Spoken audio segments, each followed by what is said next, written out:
ମୁଁ ବିଶ୍ୱରଞ୍ଜନ ପଣ୍ଡା ଚକ ଗୋପାଳପୁର ବାସିନ୍ଦା। ପୂର୍ବରୁ ଯେଉଁ ପ୍ରକାର ଆଲୋଚନା ସମାଲୋଚନା ପର୍ଯ୍ୟାଲୋଚନା ମାଧ୍ୟମକୁ ଯାଇଥିଲା, ନରୀ ପଣ୍ଡା ଜଣେ କଳାକାର, ତାଙ୍କ ଉପରେ କୌଣସି ପ୍ରକାର ଶାରୀରିକ ଅତ୍ୟାଚାର କରିବା ଏବଂ ତାଙ୍କ ପରିବାରକୁ କିମ୍ବା ତାଙ୍କ ସ୍ତ୍ରୀ କି କୌଣସି ପ୍ରକାର ମାନସିକ ଅତ୍ୟାଚାର ଦେବା।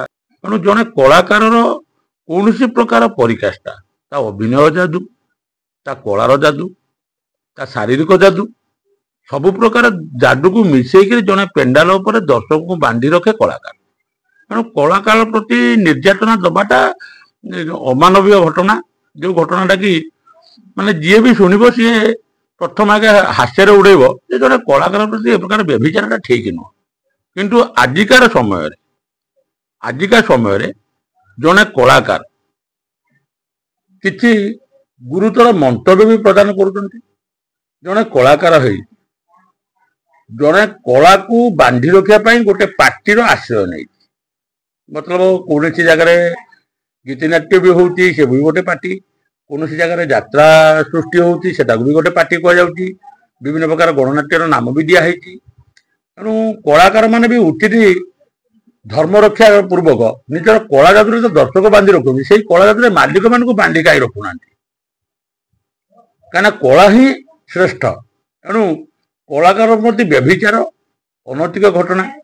କିନ୍ତୁ କଳାକାର କଳା ଯାଦୁରେ ଯେମିତି ଦର୍ଶକ ମାନଙ୍କ ମନ କିଣି ପାରୁଛନ୍ତି। ତେଣୁ ଜଣେ ମାଲିକ ଚାହିଁବ ଯେ ଯାତ୍ରା କରିବ, ସେଇଟା ଭୁଲ। କିଛି ସଂଗଠକ ଏକାଠି ହେବେ, ସଂଗଠନ ପ୍ରସ୍ତୁତ ହେବ ଏବଂ ତା ଦ୍ୱାରା କଳା ଯାଦୁ ସମସ୍ତ ଦର୍ଶକଙ୍କୁ ଶିକ୍ଷା ମାଧ୍ୟମରେ ପେଣ୍ଡାଲ ମାଧ୍ୟମରେ ବିତରଣ କରାଯାଇପାରିବ। ତେଣୁ ନରୀ ପଣ୍ଡା ଜଣେ କଳାକାର ପ୍ରେମୀ ପ୍ରଥମ ଥିଲେ। କାହିଁକି? କଳାକାର ଗୋଟେ ଲୋକ, ସେ କିଛି କଳାର ନୈପୁଣ୍ୟତା ଦଖଲ କରୁଛି, ଆଗେ କିଛି ଶିଖୁଛି, କଳାକୁ କେମିତି ଆପଣାର କରିହେବ ଆଗେ ଶିକ୍ଷା ଗ୍ରହଣ କରୁଛି, ତାପରେ କଳାକୁ ପେଶା ଭାବରେ ଗ୍ରହଣ କରୁଛି। ଦଣ୍ଡ ଦେବା, ଶାରୀରିକ ଦଣ୍ଡ ଦେବା, ଆଉ ଏ ପ୍ରକାର ନୈତିକତା ମୂଲ୍ୟବୋଧକୁ ବୁଝିବା ଦରକାର। କାହିଁକି ନା କଳାକାର ଗୋଟେ ଏମିତି ଶିକ୍ଷା, ଆ ପାଇଁ ସମାଜ ଅନୁପ୍ରାଣିତ। ଏଇ ପ୍ରକାର କଳା ଯାଦୁ ପେଣ୍ଡାଲ ଉପରେ ଦର୍ଶକ ଜଣେ କଳାକାର ଦେଖଉଛି, କିନ୍ତୁ ସେଥିରୁ ସାମାଜିକ ଶିକ୍ଷା ବି ବହୁତ ଲୋକ ଗ୍ରହଣ କରୁଛନ୍ତି।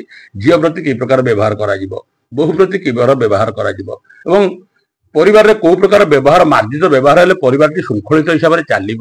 ତେଣୁ ଏ କଳା ଦ୍ୱାରା ବହୁତ କିଛି ମାନେ ସମାଜ ସୁଦୃଢ଼ ହେଉଛି, ସାମାଜିକ ଶିକ୍ଷା ବି ମିଳୁଛି। ତେଣୁ କଳା ହେଉଛି ସାମାଜିକ ଶିକ୍ଷାର ଗୋଟେ ମାଧ୍ୟମ। ତେଣୁ ଆକୁ କୁଠାରଘାତ ନ କରି, ଆକୁ କଳା ବିରୋଧ ମନ୍ତବ୍ୟ ନ ଦେଇ କଳାକାରମାନଙ୍କୁ ପ୍ରୋତ୍ସାହିତ କରିବାକୁ ସମସ୍ତ ଜନସାଧାରଣ ଏବଂ ସମସ୍ତ ଓଡ଼ିଶାବାସୀଙ୍କୁ ଆମର ବିନମ୍ର ଅନୁରୋଧ।